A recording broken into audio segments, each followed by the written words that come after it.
नमस्कार। आप सभी का डिवाइन नेक्टर चैनल के जिज्ञासा और संभावित समाधान में हार्दिक स्वागत है। आज का प्रश्न जो हमने उठाया है वो डॉक्टर जेपी मुरारी साहब का है। डॉक्टर मुरारी लिखते हैं, महाराज जी के अनेक चमत्कारों के किस्से कहानियां सुनी जाती हैं और हम में से बहुतों को उनका व्यक्तिगत अनुभव भी है, लेकिन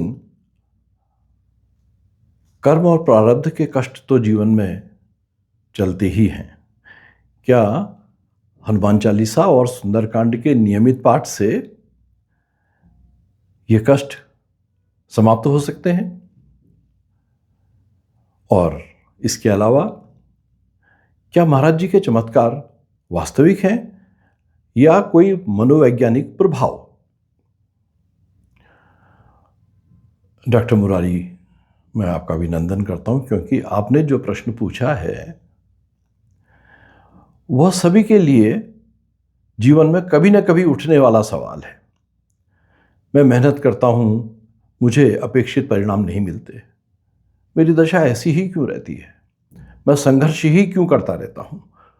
और किसी और को देखता हूं, संभवतः वो शायद मेरे बराबर श्रम नहीं करता, शायद उसकी काबिलियत भी मुझसे कम है, लेकिन फिर भी उसका जीवन बड़ा सुखमय दिखाई देता है। ऐसा क्यों है? यह सवाल साधारण जन मात्र का ही नहीं है, बल्कि साधक का भी है। यह प्रश्न साधना के पथ में भी उतना ही सार्थक होता है। हमारी भारतीय मनीषा में इस सवाल का, जिसमें कि तर्कों का सिलसिला कभी खत्म ना हो, एक सवाल किया जाए, उसके उत्तर दिए जाएं तो उस उत्तर से ही 10 सवाल और पैदा होंगे, ये स्थिति है। लेकिन अगर किसी सिद्धांत की बात करते हैं तो एक है कर्म का सिद्धांत। यहां पर थोड़ा सा समझने जैसी बात है कि अगर कर्मों का परिणाम अपने भाग्य को ही मान ले तो डरने जैसी बात हो जाती है। लेकिन क्या कर्म का सिद्धांत जीवन में भय पैदा करने के लिए है या समाधान देने के लिए है? यह विचार नहीं है। उसके लिए कर्म को समझना पड़ेगा। कार्य और कर्म दो अलग अलग चीजें हैं, क्योंकि जब कर्म की बात होती है तो एक बात पक्की होती है, जब कर्म होगा तो उसका फल, उसका इफेक्ट जरूर होगा। It has a result.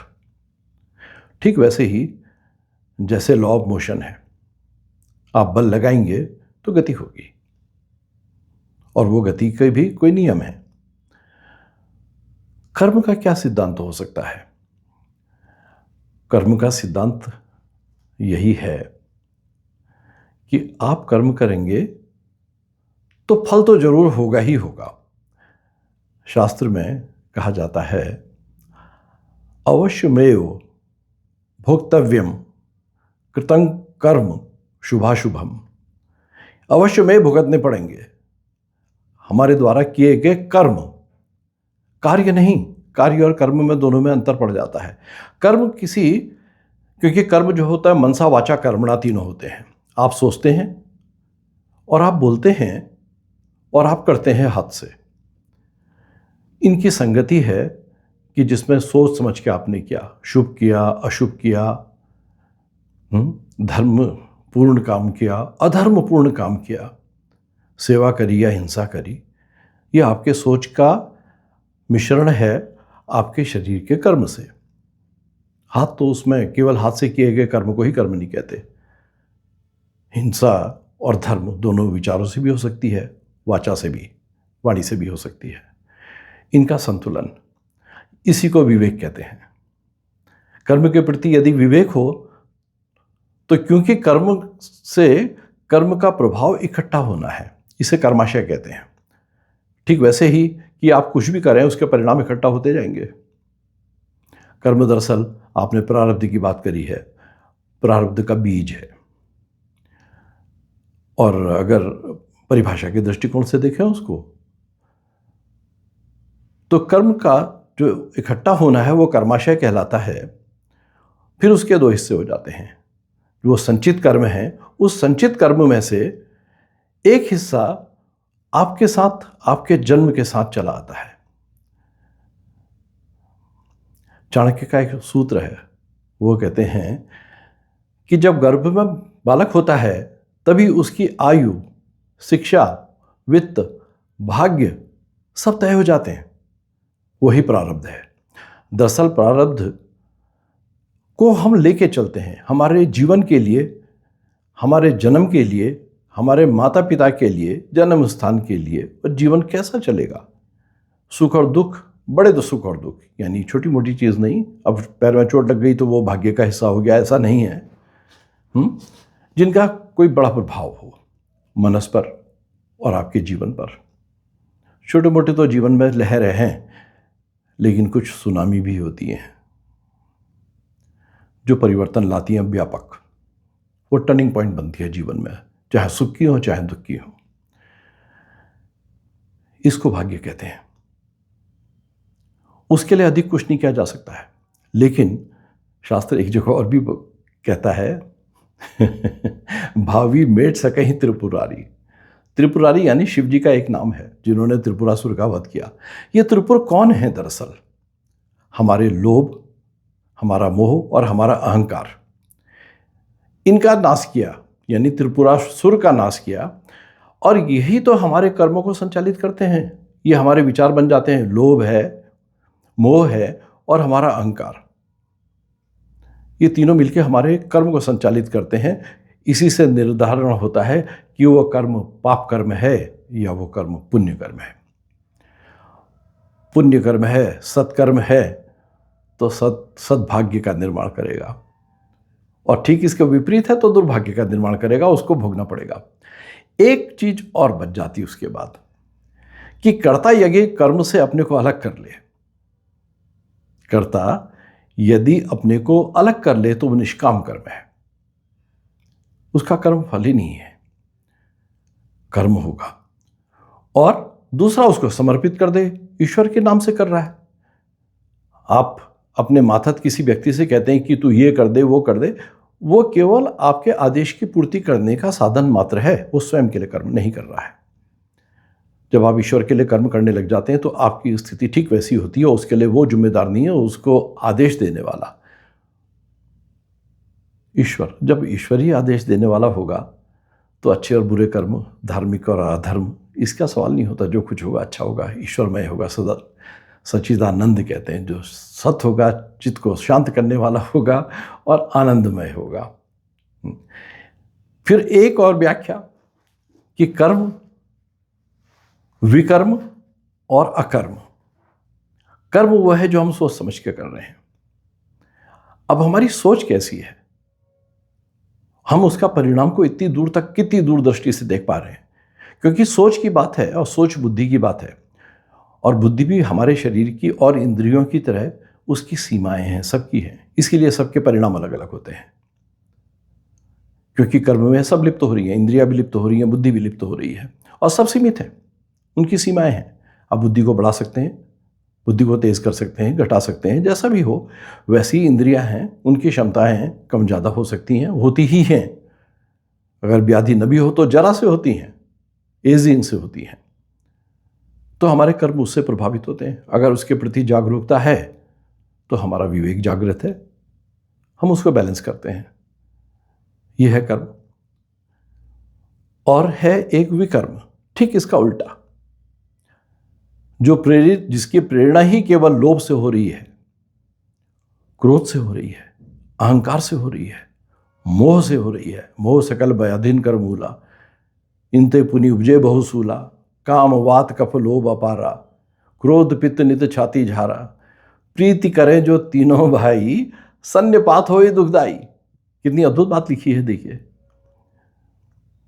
Goswami ji ने अद्भुत बात लिखी है।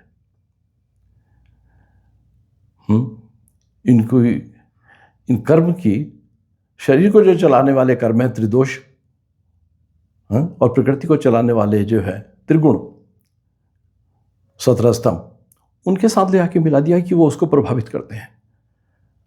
ये त्रिगुण जो है त्रिदोषों में अंतर लाते हैं और यही हमारे जीवन का निर्धारण कराते हैं। यानी एक दूसरे शब्दों में अपने तथाकथित भाग्य का निर्माण हम करते हैं, क्योंकि जो किया हुआ कर्म था उसका परिणाम हमारा आज का जीवन है, आज का दिन है।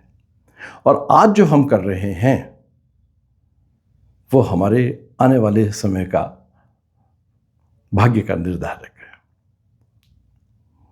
महत्व जो है क्रियमाण कर्म की है, जिसको हम प्रारब्ध के तरह आरब्ध भी कहते हैं। जो कर्म चल रहा है, जो कर्म हो चुका है, वो प्रारब्ध बन गया, संचित कर्म बन गया। संचित कर्म का एक हिस्सा प्रारब्ध बन गया और एक क्रियमाण कर्म है कि जो चल रहा है अभी।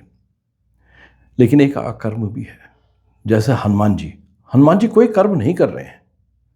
अगर समुद्र पार कर रहे हैं, उनके सामने प्रारब्ध आ रहा है, हनुमान जी के सामने भी किसके रूप में आ रहा है कि उनको समुद्र पार करना है, एक बाधा पार करनी है,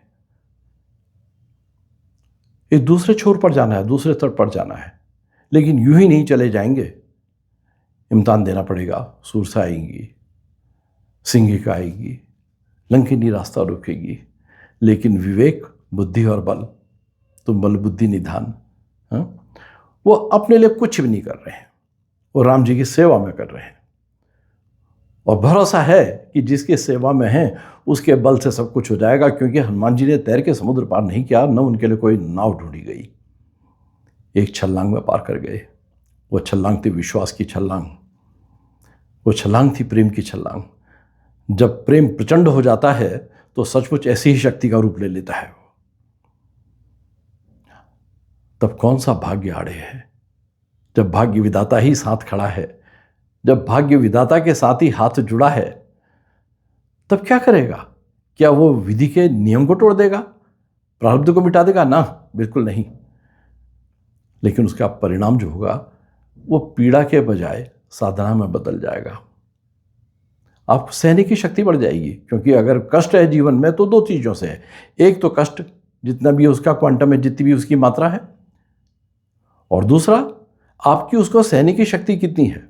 आप कितना बोझ ले जा रहे हैं, वो केवल कितना बोझ कितना किलोग्राम है इस बात पर निर्भर नहीं करता, वो आपकी सहने की क्षमता पर निर्भर करता है कि आपके लिए बोझ है। हो सकता है किसी के लिए 10 किलो ही बहुत हो और किसी के लिए 1 क्विंटल भी कुछ नहीं, और होता ही हम देखते ही समाज में, हम नहीं उठा पाते 1 क्विंटल, इसीलिए तो मजदूर को लगाते हैं। क्या हमारा शरीर उससे भिन्न है? क्षमता अलग अलग है। दुखों को सहने की और सुखों को पचाने की। हम सुख भी शायद अच्छी तरह से पचा नहीं पाते, क्योंकि जिस समय सुख आता है ना, उसके साथ एक भय आता है कहीं ये छिन न जाए। और स्थायी तो न सुख है और न दुख है, तो लहरों की तरह है। अगर उसके इन लहरों के स्वभाव को हम समझ जाएं तो फिर किस बात की चिंता? कौन सा भाग्य, कैसा भाग्य जो है वो बिल्कुल दिन और रात की तरह, जिनमें जीवन में दिन भी आ रहे हैं, रात भी आ रहे हैं। सामान्य बातें तो लगती हैं और लगता है हम सब ये जानते हैं, लेकिन बात जानने से नहीं होता है, मानने से भी नहीं होता है, जीने से होता है। अगर जीवन में परिवर्तन होता है तो जीने से होता है। रही बात महाराज की और महाराज के चमत्कारों की, महाराज खुद कभी नहीं कहते थे कि मैं कोई चमत्कार करता हूं, मना करते थे, बोले हम कोई चमत्कार नहीं करते हैं। बस उससे कहते हैं, वो हमारी बात सुन लेता है, वही सब कुछ करता है, वही चमत्कार है। और सचमुच महाराज के साथ जुड़ने का सबसे बड़ा चमत्कार ये नहीं है कि हमारे जीवन में दुर्घटना नहीं हुई, कि हमको कुछ प्राप्त हो गया, हाँ, हमारे मनमाफिक को प्राप्त हो गया, जैसा हमने चाहा वैसा हो गया। महाराज आपकी मन की करने के लिए थोड़ा ना बैठे हैं, उसे थोड़ी चमत्कार कहते हैं। ये तो आपका अपना उस स्थिति का आंकलन करने का नजरिया मात्र है। महाराज केवल हित की करते हैं, संत हित की बात करता है, आपके मन की बात नहीं। आपका मन का क्या भरोसा? कई बार हम फैसला करते हैं और मन की जैसा हम चाहते थे वैसा हो भी जाता है, और उसके बाद फिर दुखी होते हैं कि वो बड़ा गलत फैसला लिया। हाँ, आपके मन का हो गया पूरा जैसा चाह रहे थे, और परिणाम क्या निकला बाद में समझ में आई कि गलत हो गया। बस इसीलिए ना, क्योंकि हमारे मन की सीमा है, बुद्धि की भी सीमा है, कितनी दूर तक हम देख सकते हैं। हमारी गिद्ध दृष्टि थोड़ी है संपाति की तरह कि इस तट में बैठे हुए वो अशोक वाटिका में सीता को देख ले रहे हैं। ये दूरदृष्टि है। तो महाराज चमत्कार नहीं करते थे। महाराज का सबसे बड़ा चमत्कार ये थोड़ी था किसी बीमार को ठीक कर दिया। कोई कहता है कि मेरे को दुर्घटना से बचा दिया, कोई कहता है कि मेरे को नौकरी दिला दी, कोई कहता है कि मेरा व्यापार सही कर दिया। ये सब कुछ कर्मों के परिणाम हैं,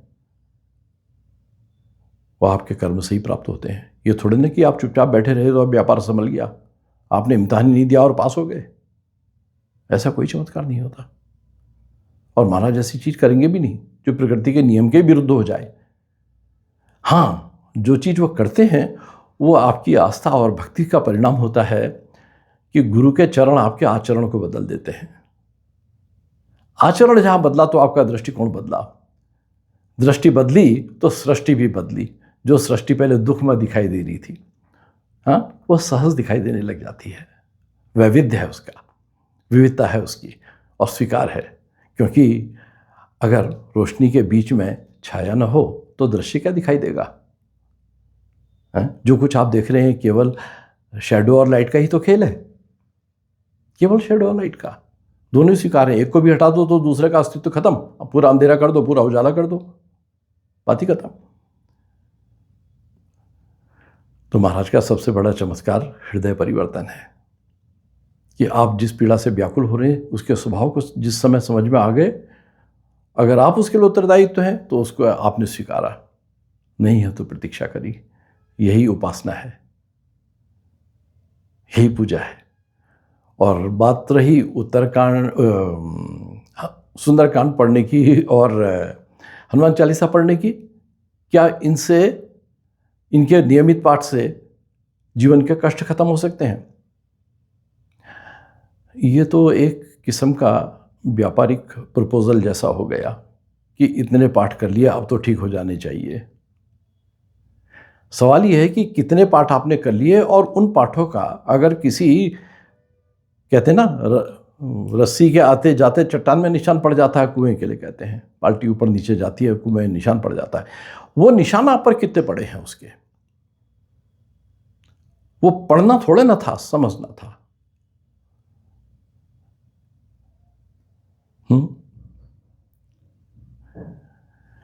वो समझने की बात थी, क्योंकि उसमें जीवन के वो सूत्र थे जिनसे साहस आता, जिनसे विश्वास आता, जिनसे टकराने का बल आता, जिनसे विवेक आता, जिससे क्रोध शांत होता, मोह खत्म होता, लोभ टूटता। उसमें वही तो सब कुछ लिखा था। आप उसको एक ही बार में समझ जाते तो काहे को उसको आपको 50 बार पढ़ने की जरूरत है? एक ही बार में एक सूत्र पकड़ लिया होता। हाँ, एक साथ सारे सूत्र समझ में नहीं आते ना, तो इसलिए विद्वान जनों ने कह दिया उसके इतनी बार पाठ करो। अरे, जब आपको उसमें आनंद आने लगेगा तो कब आप उतने पाठ उतने नंबर के करने के बाद रुक जाओगे क्या? जिस चीज़ से आनंद मिल रहा हो, जिससे जीवन को सहारा मिल रहा हो, उस क्रिया को क्यों खत्म करोगे? सांस लेना बंद कर दोगे क्या कि माना कि सांस लेने से जिंदगी बन रही है, चल रही है? अरे आप तो हो गया, सांस रोक के देख लीजिए। आप, सांस आपकी ही है, आपका अधिकार नहीं है उसमें, भाग्य में नहीं है। उसको स्वीकारिए, भक्ति को स्वीकारिए, समर्पण उसका समाधान है। और निसंदेह वो सत्य है। क्यों? क्योंकि देखिए, महाराज को लेकर अगर बात होती है क्या वो सत्य है, तो आप उसका उत्तर मैं स्वयं हूं। मैं कहीं से ढूंढूंगा नहीं उत्तर उसका। मेरे जीवन की डोर जो थी, जिस स्थिति में थी, वो समाप्ति के लिए थी। कथा है पूरी वो। उन्होंने केवल बदला ही नहीं उस समय विधि के विधान को। शायद वो यही प्रारब्ध था कि उनके मार्फत ही वो प्राण दूसरे रूप में आने थे। चले नहीं गए थे प्राण शरीर में से, लेकिन आशीर्वाद मिल गया था उनका, अमोघ आशीर्वाद था। सीता माता ने भी हनुमान जी को आशीर्वाद ही तो दिया था, अजर अमर गुण निधि सुत हो।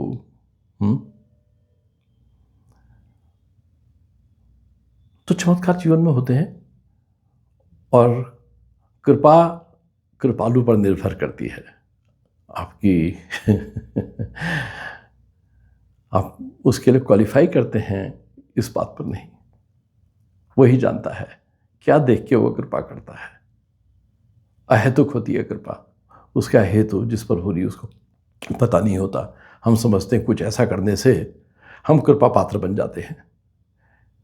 कृपा पात्र का परीक्षण वही करता है, कृपा सहज ही उसमें उड़ेल दी जाती है, उड़ेल जाती है। ऐसा नहीं है कि कोई पक्षपात है उनकी तरफ से। जब हम तैयार होते हैं तो बिल्कुल वैसा ही है। आप अंधेरे में बैठे हैं, बाहर निकल आए, बाहर धूप की रोशनी है, बस रोशनी में आ गए, अपनी ओर खींचना थोड़ा ना पड़ता उसको। आपने बहुत अद्भुत सवाल पूछा, मैं आपका आभारी हूँ। मैंने प्रयास किया इसका उत्तर देने का कि ये सबके जीवन से जुड़ा हुआ है। जड़ चेतन गुण दोषमय विश्व की इन करतार, जैसा विश्व उसको स्वीकारें और उसमें आनंद को ढूंढें, शिकायतों को नहीं। हैं, जब निगाह कष्ट में ही जाती है तो निगाह कष्ट में ही जाके जम जाती, तब कष्ट ही कष्ट दिखाई देते हैं। आनंद की ओर निगाह उठाइए, उसी में चिपका दीजिए दृष्टि, तो सब कुछ आनंदमय है। बहुत बहुत धन्यवाद आपका। फिर भेंट होगी। नमस्कार।